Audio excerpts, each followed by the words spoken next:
Wade, Yes. you ready? Yeah, I'm ready. Yeah, Darren, you Oh, yeah. here? You ready to I was go? born ready, man. You're born ready. I was born Fishing's kind of your thing. You might like this ready. I one. love fishing. It's Love good to it. see y'all. How's y'all's week been? Good. Went to the Bassmaster Expo. Yeah, So that I was there with you. It's pretty yeah. awesome. That's actually ironic. We're doing a I know. fishing episode I after know. going to the Bassmaster. Yeah, they did it here in North Texas for the first time in Downtown like Cowtown. 20 years or something like that. Yeah, I actually did it at our local lake, Lake Ray Roberts. So Yeah. that's pretty cool. Darren's a Turn big it. fly fisherman. It was your birthday. Tournament on our home lake. It was my birthday, and then we went down to Fort Worth and got all the free garb. From Yeah, they had like Expo. an expo, so we went and walked around and met a bunch of cool anglers and got some free stuff. Tell Wade what your lucky butt freaking won. Oh yeah, well actually I won thanks to Daniel. So I the won stress two ball. things. Yeah. No, we went through the. I pretty much won the stress ball. I'll go first. Since my story's not as cool, I'll go first. We were standing in line, and I thought, man, that's a really cool igloo cooler. I told Darren's wife, I was like, I'd love to win that igloo cooler. She's like, yeah, that'd be cool. I'd like one too. And I was like, no, I really want one. I'd actually use it all the time. So we Yeah. go to the little deal, and I open up a door that you win prizes, and I win like this $2 neck cloth. And we're like, yeah, you won something. So she gets up. Guess what she wins? The The Igloo cooler? special She edition won the Igloo cooler. cooler. It's And it's just it's not ridiculous. even like it's not even a good cooler. I mean, But it's it's a, it's just a the great fact cooler, that she but it's won just it. like it's just the old school. Like you press the top button and the So whole thing salt in slides the wound, off. you know. I'm sitting there like salt in the wound. And Darren Daniel's comes trying to up get it. there. He's like, "Hey, Bo, if anyone wins a cooler, I call it. I Yeah. call it." Like he's trying to get this cooler. Yeah. So, what'd you end up getting? Just like a neck gator in a dry bag. Yeah. And so the Academy booth, you had to sign in, wait in line, and we won like 10 things there. So I mean, we all came away winners. But my wife wins this cooler, and I'm like, so I get up there, and it's this like, I don't know, it's this big wall of doors, and you pick a number on the door, and it's not like there's stuff sitting in. There's people behind the It's doors. like Deal or No Deal. It is like Yes. Deal or No Deal. That's And exactly just like what on it's Deal like. or No Deal, you never pick the big door, right? Because Really? there's nothing. It's always something stupid behind And it. so I asked the guy, I'm like, hey, when's the last time someone picked 18, which is a big door? And he's like, oh, like 4 people ago, man. I was like, all right, you convinced me not to pick it. He's like, I don't know. There might be something good back there. And like, there's not stuff in it. Like, there's people behind the doors Yes. like putting stuff in Yes. it. So he doesn't really know either. He has no no one knows. idea. There's no, like, Yeah. there's no, or like people, they're just back there picking stuff. They're like, yeah, whatever, throw it in. Well, I'm like, screw it, 18. I'm gonna stick with it. And I had won another deal earlier, so I had a repick You're necklace. So if I didn't like it, Repick. yeah, Daniel looked up the price for. Yeah. Yeah, prices. They had a Price is Right deal. If That's you fun. won that, you got a repick on the Deal or No Deal thing. And yeah, I won the Cast King walleye rod. Yeah, like $150 rod. So Like, it's sitting in super sitting in cool. this tube. Took our picture with the owner. You know, the guy opens it, and I was like, "Is that a fishing rod?" And he goes, "I don't know." I go, no, dude, that's a fishing rod. Like it's in a tube. And he goes, "I don't know." I go, "I'm gonna be really upset if I say If I you want just that, got it. and that's just like a cardboard tube with Yeah. like a gift card in it or something." And he's like, "I don't know." And so I grab it and I open it up, and the Cast King booth is sitting right there. And they walk over, and the guy's like, "Hey, I'm so and so with Cast King. This is my rod. I designed it." And I was like, "What?" And so we Awesome. got to talking and like took a picture with us with the whole deal. Well, my birthday 2 days later, Daniel goes and buys me the Cast King baitcaster reel to put on it. So I got the whole setup now. Sweet. Yeah, so I won twice. Cause Yeah, I got thanks to Daniel. an entire setup. I just pulled up their Instagram to see if we were on it. But Did they post it? I don't have an Instagram, so I'm just looking at the free site. You'll have to check, see if our picture made it. I mean, personally, I'm more of an Abu fan, but For you, by you.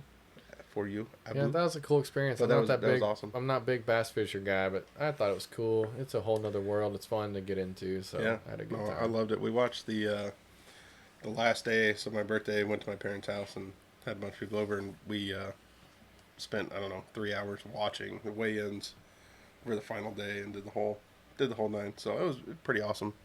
So those experience. guys, they return all those fish back to the lake. So Allegedly. yeah, supposedly. I would love to know where they return them. Right. Yeah, and then they just go dump fish them. that for the I'm next pretty 3 sure they days. just dump them all at the boat ramp. I'm like, Yeah. they have big transport tanks, so it's not. I don't know. I was talking to people about it because I wouldn't have cared if it was any other lake, but being Ray Roberts and we fish there all the time, fish there my whole life. I think I'm pretty protective of it, and to find out that they were catching these fish at Ray Roberts, driving hauling them them to Fort Worth. 60 minutes to Fort Worth, and then showing them off on stage, pulling them out of the bag, weighing them, putting them back in the water, driving them 60 minutes back to Ray Roberts. What do you think? Maybe 50%? Yeah, who knows? We wondered that too. I mean, supposedly it's a big deal. Like, if in these tournaments, it's pretty normal for the expo to be about an hour away. Like, after talking to some people that have worked the expos, that's a pretty normal deal. So, I mean, Well, there's not a lot of weird. like huge convention centers right next to lakes. Except for that big one in Denton, Denton, right you off could- 35 you could've that they done it. just Yeah, but built. that's nothing like what you had Fort Worth. yeah, but you could have used the entire could have fit that thing Mean in Green there. Stadium and like Yeah, they could have 10 of that up. It'd have been just as big. And I do assume though, and it's a big assumption, but those dudes make their living catching fish, and so sure. I would assume they pull out all the stops to make sure they get back in the water. Oh yeah, safely. I mean, and, sure. I mean, in just the like tanks in their boats, they have treatment in there to help the fish last longer. They cool the water down to help the fish Yeah. last longer. I mean, they're professionals. They're And not their boats are killing worth fish. more than anything I've owned added together. Oh, for sure. They're worth more than my house and car and Yes. my boat and yeah, everything. So, So what's their boat worth? they don't pay anything for them I because guess they're all sponsored. easily Well, I know, over but- $100,000. Yeah. Easily. I mean, bass boats that are 100,000. Like, you can go on Easily. Facebook right now. Matter of fact, I have a bass boat for sale if you want it. Mm-hmm. So it's for $6,000. You can have it today. You give everybody your phone number. Yeah.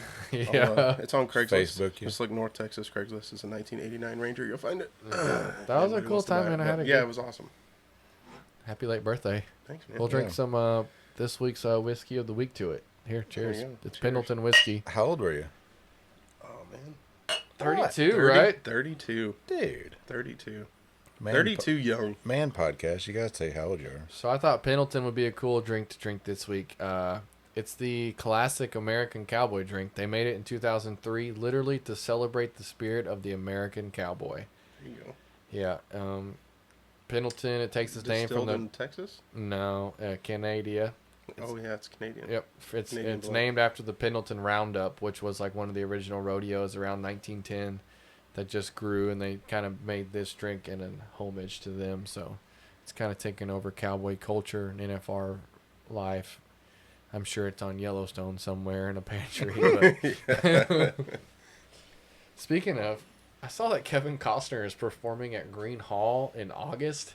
What is he And performing? he has a band, and in between sets, he's going to tell tales of Yellowstone. If you're interested, Where's in this it. Where's show? this at again? It's at Green Hall Oh, in Green Hall? in New Braunfels. I was just in Green Hall last week, So, actually. yeah, I thought that'd be cool. So I saw Turnpike Troubadours in Green Hall. It was a pretty awesome show. yeah, it's a good place to see a show for sure. That's a restaurant next to it. What's it called? It's the Grist Mill. The Grist Mill. Probably one of my most favorite places to eat. Yeah, I always Pretty said good little grub. Yeah. always said my last day on Earth, if I floated the river, Ate had the a Grist chicken Mill. fried steak at the Grist Mill, and saw a Texas Country show at Green Hall, you could put a fork in me and call it a day. Yeah. I'd like to go out that way. That's how I want to finish it. But before I finish it, I want to go fly fishing. And that's what this week's podcast is about. Daniel?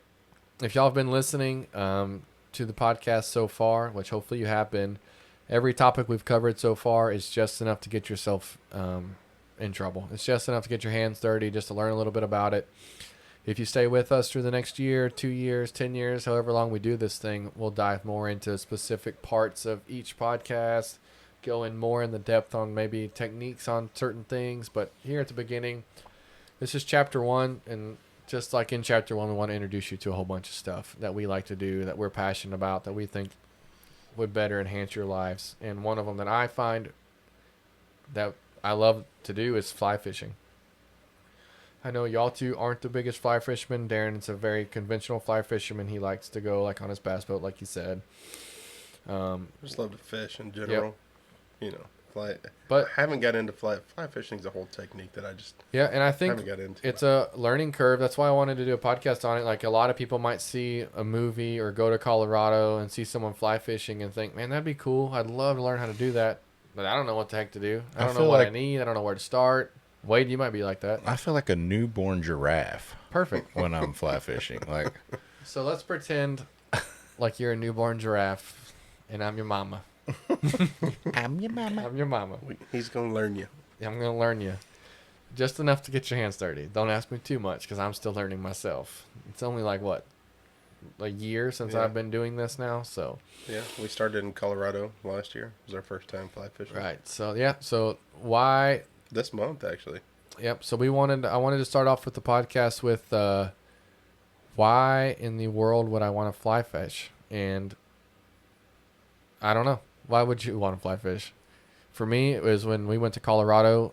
It was just always had this weird sense of adventure. Like I've just loved trying new things, doing things out of the normal. Like when I was 17, the year before our senior year in high school, I convinced 3 of my buddies and my parents it'd be a good idea to take a road trip to Colorado. Almost 4 of us. Yeah, and I don't know, not too many people do that. And I've just always wanted to just push myself and try new things. And I saw people fly fishing and thought that'd be something I'd like to do.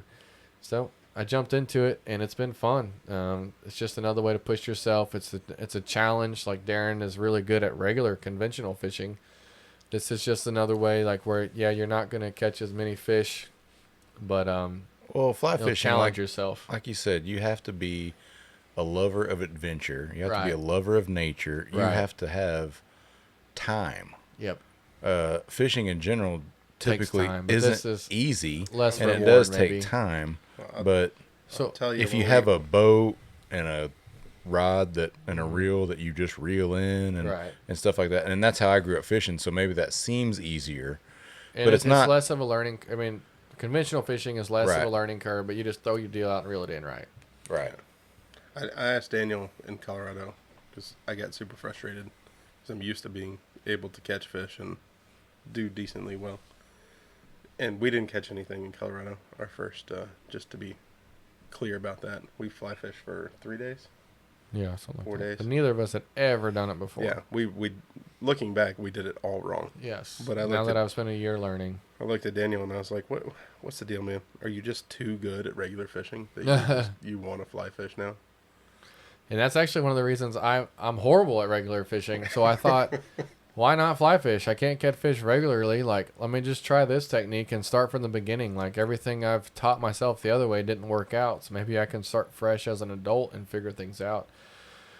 Yeah, so that's why I got into it. And then another reason is my ADDs might kick in with regular fishing and I get bored real easy. When it's fly fishing, there's more than just catching the fish. It's like Wade said, I'm going to a river in the middle of a mountain or a lake on some public land.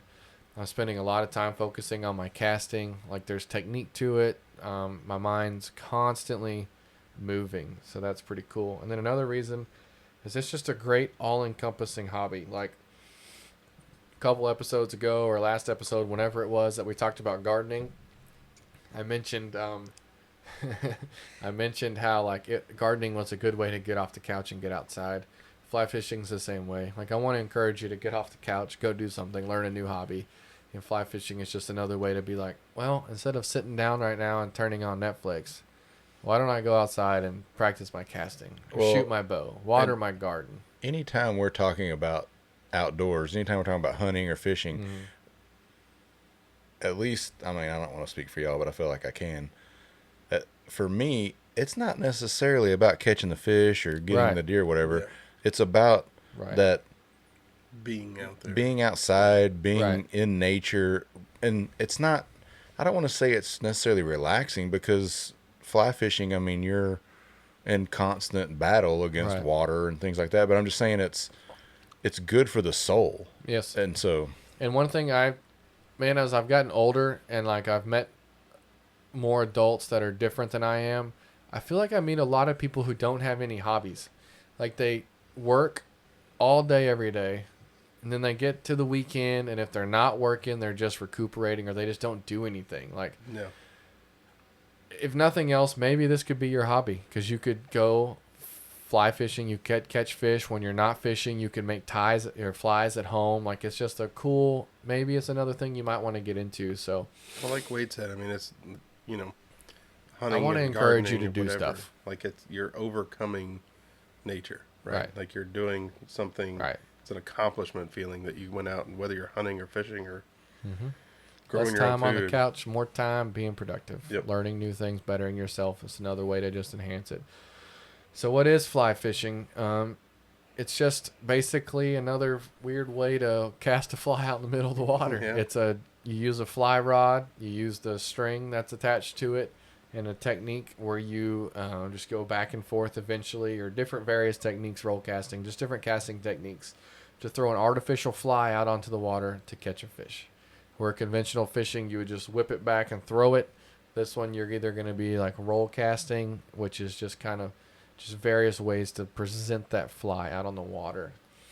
It's just a little bit more personable, maybe. It's a little bit more difficult, but once you get the hang of it, like, you really fall in love with it. I will say, like, one thing, if you're teetering on the line of getting into it, one really cool thing that Daniel and I watched was Joe Humphreys does a documentary on it, and we watched I think was on Netflix. Yeah, that was what it was. Joe Humphreys, look him up, look his stuff up. He does a really cool documentary on Netflix, and if you're not excited about fly fishing after you watch it, Right. you're probably not going to. But that was a really cool, Mm-hmm. really So, cool documentary to watch. Most of the time, like, I fly fished, I don't know, half dozen times or something. But it's always the typical, like, Colorado stream, running water. But I've seen guys do it in still water, too, or not Right. necessarily fast-moving water. Is it more popular in the fast-moving water, or can you do it? Can you go to your local lake and be successful fly fishing? Yeah, so I personally, like we said, live here in North Texas where we Yeah. don't have beautiful flowing rivers and streams. So I've been doing all my fly fishing at local lakes. What are you talking about? We got the Red River. That's It's true. beautiful. I went up there. I didn't have And any the luck. Sabine. But the water's flowing real good right now. The dam's letting out, Oh yeah, there you go. which they say the striper fishing is amazing. So I would love to go like We pretty just- quick. Not to interlude into the story, but we went striper fishing 3 weeks ago. Limited out in 30 minutes. 3-man limit in 30 minutes. We were on the water for an hour. That's and awesome. Yeah, killed it. So striper hitting hard right now. So what's the equipment? What do we need Yeah, to so get going with if this? if I can convince you to give this a go, and you have the least bit sense of adventure, fly fishing, something you've always thought might be fun. If you've ever taken a trip to the mountains and seen a beautiful river and thought, I'd like to try it, catch a trout out of it, been on a backpacking hunting trip, you're gonna like this. I Yeah. promise you it's fun. Like, it's gonna keep your mind going even when you're not catching fish. But at the very minimum, I'm gonna say let's just start off with the basics. We're gonna need a fly rod, right? Well, what And I'm gonna name you two. What are the ones that we bought? Do what? The ones that we bought. So I'm going to tell you, like I said, we're not sponsored by a single person. Sure. But there's a company that makes very entry level fly rods called Wild Water, and they're on Amazon, they're even cheaper straight through their website. They'll give you a discount, and they'll sell you a package deal. So that's how I got started. I ordered a Wild Water fly rod, and it comes with a couple flies, a couple things you might need, and that was enough to get your feet wet. I bought the same. Literally. Not the wild one, but I bought the Fluger version of that. And Right. It was same thing. Super entry level. Came with everything, line on it, and So we'll call that one on a scale of 1 through 4. That's the level 1, entry level one. yeah. And then almost immediately, So by level 1, do you mean it's the easiest one to use? it's just the entry cheapest. It's going to be under Oh. $100. So it's not necessarily easier to use. It's just cheaper. Very much. I think So I think mine was like $80, and it's I've recommended it super to a lot of flexible, easy to people use. because maybe you're not going to get into fly fishing and you won't be out enough money where it's going to hurt you. It's less than $100, and it comes with a lot of stuff. Now, almost immediately, I fell in love with it, so I upgraded to a TFO rod. Called an NXT TFO, and it's based out of Dallas, and it's about $150. Dang, big money. Yep, rich. But a medium rod, like it's a medium caliber, like it's not going to be some crazy one, but it is a combo rod that's more than, unless you live up in the mountains and do this all day every day, it's plenty. Yeah. So there's all sorts of different weights. NFO, we're just going to stick with those because they're from Texas. They sell a 5 weight and an 8 weight. A 5 weight, put your trout, lighter weight rod.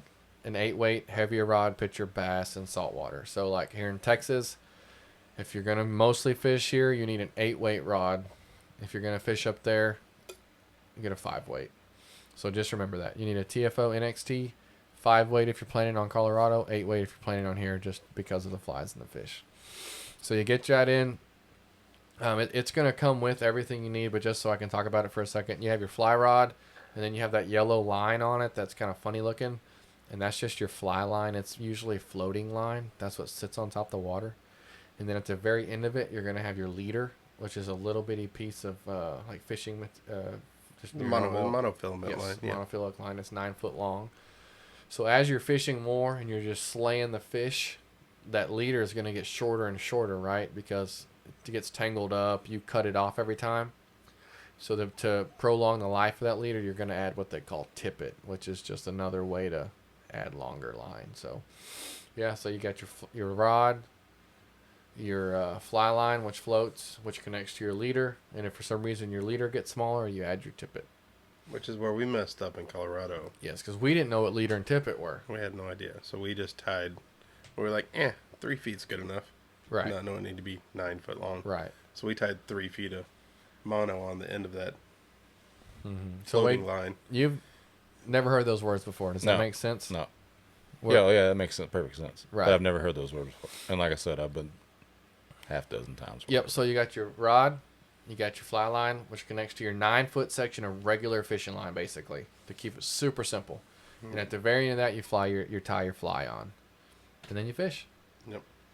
And then a couple of Throw it in the water.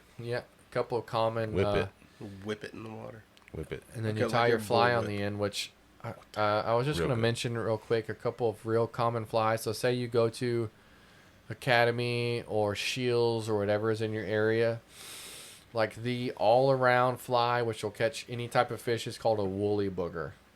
So, so look for that for just keeping it simple. What color is the woolly booger? It's all sorts of they colors, can but be mostly everything. black, greenish colors. It's just your typical what fish like colors, like your So greens and your blacks. let's say you're at your local lake and you normally fish with a yellow, something yellow that you feel like works. Is that what you go with the fly? Yep. Okay. Same thing. Now, if we're going like to a river in Colorado trout fishing, then there's all sorts. I mean, there's crazy amounts of weird flies, like dry flies, all sorts of stuff that's way over my head still that I'm still learning about. But in that scenario, everyone says the best thing is just go to your local fly shop, Yeah. talk to those guys. Like, they're always super friendly. I mean, buy some flies from them, but Yeah. and then they'll point you in the right in direction every on what's city- like biting right now. Every city you go into in Colorado, especially like touristy areas, we were in Silverton, and They're pretty there's helpful. a fly shop there. I mean, you could walk into any of them and just say, "Hey, what are you guys using? What's catching?" Different stuff for different time of year, but they're all very helpful. All want you to go catch fish. I mean, they're gonna Yeah, set you so up right. Get your Well, rod. The last time I went trout fishing, we didn't fly fish. We just fished out of a boat in a river. And but the guy that we rented the cabin from on the White River in Arkansas, I've always wanted to go there. he I'm doing a He- trip there actually in October. It'd be awesome. he knew exactly what to use. Right. So he's like, just use this. We're doing and it worked. we're doing a guided trip in October. It's like 2 days.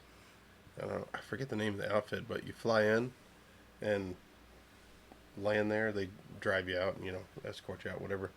And you camp for 2 days and basically just fish. You don't have to bring anything except clothes, and Awesome.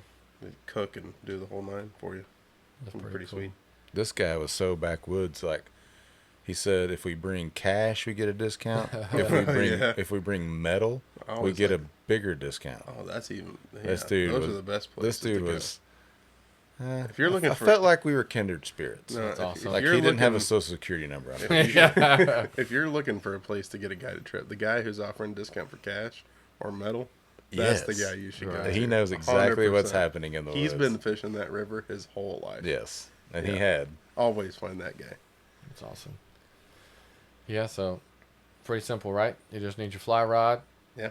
With your line that comes with it normally, some woolly boogers, and then just get a bag to throw all your crap in, and a little net in case you catch some fish. Yeah. So that's literally it. It's pretty simple. You could be out. Say you went with the wild water set, less than $100 to get your feet wet and see if this is something you're interested in. The cool thing is, like, if you get into it and you go somewhere like Shields, or I don't think Academy has it, but Shields or Bass Pro or even Cabela's, they have setups so you can go and tie your own fly, like right there, and tie your own flies and do your own thing. Our Bass Pro has its own fly shop, like pro fly shop. So yeah, so once you get all that material together, the few things that I mentioned, I'm sure you're thinking, okay, so I've got the stuff I need. Now what do I do? Well, the thing I did was ask my buddies. I found a guy I know that knew how to fly fish who kind of taught me some lessons, just simple, very like how to cast a fly. And once, it probably took 4 or 5 times in the evenings of doing it before I got to where I could cast real well. But maybe you don't have a buddy who knows how to fly fish, and you're like, well, what do I do now? YouTube has a whole bunch of great options on there on how to learn how to fly fish or different casting techniques. Orvis has a whole line of videos you can watch. And speaking of Orvis, you can actually go on their website and schedule like a class through them for free where you can go and take lessons. We found a place in Dallas that does it. Yep, Off the Trinity. yep. It's a fly shop down there. Yeah. So if you could find a And they local do- fly shop that would teach you, or They just do even go on a lessons guided there. trip, like just sign up, and most of those guys, they'll teach you how to do it. Yeah. So just dive into it, get your feet wet, get on the YouTubes, learn. Orvis also makes a thing called a Practicaster, which is like it's a little fly rod with some yarn on it where you can practice in your house. So that's kind of cool. That's neat. Yeah, so then just practice outside. So you got your equipment, just practice outside till you kind of feel like you can cast without making a knot, and then just work on all the little things, and you're good to go. I practiced in my pool. Put those little floaty rings out there, and I was trying to hit Some those people, floaty rings. some people do hula hoops. Yeah. Like they'll set up hula hoops and try to land it on a hula hoop. I just saw that on YouTube, so I did it before Nice. we went. That's awesome. Did you have any luck at all? But no. I mean, we Let's, caught a few, and we caught a few keepers, but that was like over 3 days. Now, when I went to the Right River and we weren't fly fishing, but that was bananas. We were catching fish every day. So how long did it take you from time? Because I know you and I went and we didn't catch anything. And I know you came back and you practiced for a little bit. How long was it until you got your first fish, really? So summer of 2020, we went to Colorado in August. July, end of July. And then we got back, and I started taking, I guess you'll just say, we're taking lessons from my buddy for like 4 times to teach me how to cast. Mm-hmm. And then maybe like within 2 months, me and you went to the lake, and I caught a little tiny bass, on their bass boat. That was the first. I just got that bass boat on the first time I took the bass boat So on the water. within 2 months of seriously getting into it, maybe less, I caught a fish. I gotta admit, I was really upset. First fish caught on your new bass boat was off a fly rod. I'm sitting there with my $160 bait caster, and we're throwing around a dock, and I'm like, yeah, there's fish here. I'm about to catch one. I know it. And then all of a sudden, Daniel's like, hey, I think I got something, and pulls in a freaking bass on his fly rod. Off I'm a sitting here with my $100 wild water I'm fly sitting rod. here with my $160 reel and my $20 freaking lure and $20 line I got on there. I was like, you got to be kidding me. Yeah, so that's a Top good water. segue to like where to go or what to do. Because once you get the equipment I mentioned, the wild water fly rod and all that stuff, and you've gotten the very basics of you can cast a fly, you're like, now what? Where do I go? I went my very first time with Darren on his boat to local lake, and since then I don't have a boat, so I just go to local public land around my house. I find lakes and ponds that are near my house. It's obviously very difficult because of the trees and fly. And once you YouTube and see how to cast a fly, you're gonna realize it gets tangled up in everything. Yeah. So I've kind of adapted, learned some good spots, and that's how I've gotten into it. Some other ways are to take a guided trip, like just go somewhere, book a trip, and then just go with them and let them teach you. The more common way, like if you close your eyes and picture fly fishing, like right now you might be driving on your way to work, you might be sitting in the gym, you might be at work Pumping some iron. playing on your phone, listening to a podcast, not working at all, listening to this. Close your eyes for a second and picture fly fishing. You're going to picture yourself in the mountains of Colorado or Montana, like on a crisp morning, like beautiful mountains all around you. That's fly fishing. So whenever you do, or if you can, go on a trip like that. What do you think, Wade? Can you see it? Mm-hmm. Can you feel the cold weather? Wade's got his eyes closed now. He's envisioning. I've got a hold of my waders. Oh, yeah? It's getting a little chilly. It's getting a little wet. Chili? You got whiskey or coffee in the cup? Both. Probably a little mixture. There you Wow. go. That's All what I'm right, talking we're on about. vacation Yeah, today. you're on vacation. You start your morning off right on vacation. Yeah, so find you a nice little river up there and just float that fly on down. Find some eddies, which is like a little spot in the water where, you know what I'm talking about, where the water kind of creates a It's suction. like it's going back. Right, and that's Like where the it's turning fish, around, they're yeah. sitting there waiting for food to come down. So, yeah, there's lots of opportunities. Yeah. You just got to take advantage of them. No, we went out and took you out to our farm. You know, and you got. Oh, yeah, so don't me know, and Darren went hunting, and we, middle of the day, lull of the day, I always bring my fly rod with me when we go places. I thought, I'm going to go fish that pond. What, I ended up catching like 6 perch or something Yeah. in like a minute. I got pictures of He was so excited for catching perch. His pictures Yeah. of Daniel, like, yeah. I guess. It's a hot day. I was like chest deep in the water. It was Yeah. fun. Perch are good. So, I mean, we've mentioned it several times, like with the woolly boogers and the clouser minnows, but at the end of that fly line is the fly. When you're first starting, it's the bait. That's how you're going to catch them. Yeah. And if you're like, well, where do I get them? Where do I get that stuff? Your fly shop, like Darren mentioned, going to your Cabela's, your Bass Pro, Shields has them. One thing I've found that was super cool that I wanted to bring up was Etsy. There's a bunch of guys who make flies at home, and they sell them on Etsy as a deal. So, like, I've bought a lot of clouser minnows and woolly boogers from a guy on that just makes them as a hobby and sells them on Etsy. It's really cool. Like, look into that for sure. And if you do get real into this is what I was saying. It's like a really cool hobby to get into because not only are you practicing all the time, you're fishing all the time, but then you could slowly transition into making your own flies. And it's just a nice, relaxing hobby where put your kids to bed. Instead of turning on Netflix or something, you could go pour a glass of whiskey, get out your fly tying stuff, and relax and just make some flies. Kind of like reloading your own ammo. It's exactly like reloading your own Yeah. ammo for fly fishing, where you just, it's like you're rolling your own, man. It's something smoother about smoking your own, you know? It's that it is. It's all, but fly fishing is too. Like, you could get discouraged Easily. Oh yeah. in this, so it's something that you need to have a little stick to it attitude on this. I'm the perfect example of someone. My dad did not grow up teaching me how to fish. He taught me how to hunt and do stuff like that. And obviously, I was born with this weird sense of adventure where I like to get outside. But I stuck to it, and I've gotten pretty good at it. I don't catch fish every time I go, but at least every other time I go, I catch a fish. Yep. And last summer I caught almost an 8-pound bass on a fly rod. Like, Yeah. it was crazy. So, But that was a good fight. yeah, you can do it. It's fun. It's a good hobby. I highly encourage everyone to just look into it and give it a go. But I think the biggest thing to like keep you going on it is, especially if you're somewhere like we are, don't get caught up in the aspect of it's just for trout or right, and that's salmon what fishing in a lot of Alaska people think of and- fly fishing as. Well, I don't live in Colorado. Yeah. Yeah, I mean it's not as popular here, but Right. there's still. I mean, you can catch any fish you can catch on a regular line, especially top water fish, like stuff that's going to come up. You can catch on fly rod. And I've caught a ton of fish locally on clouser minnows and woolly boogers. Yeah. A lot. And it's just simple as just throwing that out there. And instead of reeling it in, you call it stripping it in, where you Yeah. pull that line in. Same exact concept as normal fishing. That's the only part that I'm worried about. Like times that I fly fished, I haven't caught anything, and I'm really worried about catching something. Cause, What do you do then? yeah, because I'm like, Yeah. how is this real? Is this really gonna work? Yep. Like, I'm not gonna be able to reel so it if something does by some miracle bite that hook, Yeah. you just pull up like you would normally, and you just pull that string in. You pull Yeah. it to you. Instead of reeling it in, you pull it to you. Yeah. Set the hook and just start pulling line in. Yep. So we caught that fish, Darren.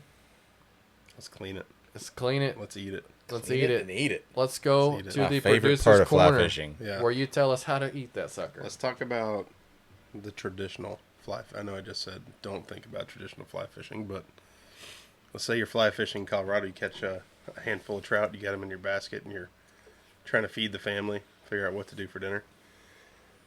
What I like to do is just wrap them in foil and throw them in the fire. So Yep.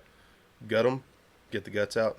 I go ahead and take the head off. So when you gut them, you just slice them basically belly side right up, down right down the belly. middle. So they have a almost every fish does, but they have like a Y bone that comes down right below where would be a diaphragm if they made any noise.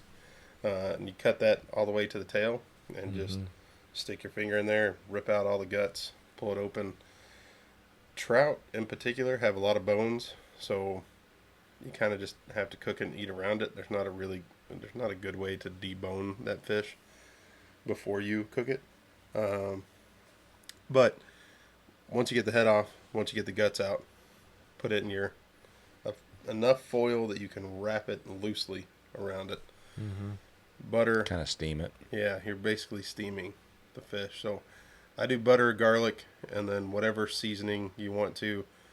Slice of lemon if you want. We to like in salt there. and pepper, SPG. Yeah, Let's just stick we're with that. salt, pepper, garlic. That's our big go-to. Yeah. I like flour. You know, you fry A bit it of up, oil. fry it up. Hey, That's for a different recipe. I've Run had it, fried run it up through too. some hot grease. We'll talk about that next Yeah, time. it's cool. You can fry trout whole too. Yeah. Same, like almost the same way, minus the foil. That'd be a Right. mess, but yeah, you can batter them up and drop them in. But SPG, butter, a little lemon, wrap it up loosely in that foil so it can kind of steam in there. Throw it on your coals in your fire or a grill or throw it in the oven. Hell, it doesn't matter. And about 7 minutes ish till that when that fish turns white, that's when you know it's done. So open one. Super simple. Just See cut if it in the that middle, fish is salt, white. pepper, garlic, butter, Yeah. wrap What it. what 7 temp in the minutes. oven? I 350. don't know, 350. Yeah. Yeah, that'd be fine. About 7 minutes or so. And like I said, just like any other fish, if you're going to bake it or cook it like that, make sure it turns white. And then once you're done, you peel it out, open your foil up, and you can literally scrape. If you take your knife, you can scrape it off of the bone. So you shouldn't have to worry about too many bones. I mean, you're going to get one or two, but just be conscious of it. You know, Yeah, kind of man. like eating ducks or dove or something you shot. Watch out for your shot. I'll be in Colorado in a few weeks, and I'll give it a go. Yeah, It'll be be good awesome. for you. If I catch one this time. We'll see. This is a 1 year. We'll see if I got a lot better. Goes real good with a cup of coffee. So, with a little whiskey in it, I guess. Cup of coffee. Thanks, Yeah. Daniel. Yeah, man. It's Yeah. like I said, Let's like go fly fishing. we're not experts at anything. If y'all are interested in this, have any more questions, email us, comment on our deals. We'll try to get back to you. This is just an introduction. If it's something y'all want to hear more about, we'll be happy to tell you more, learn more.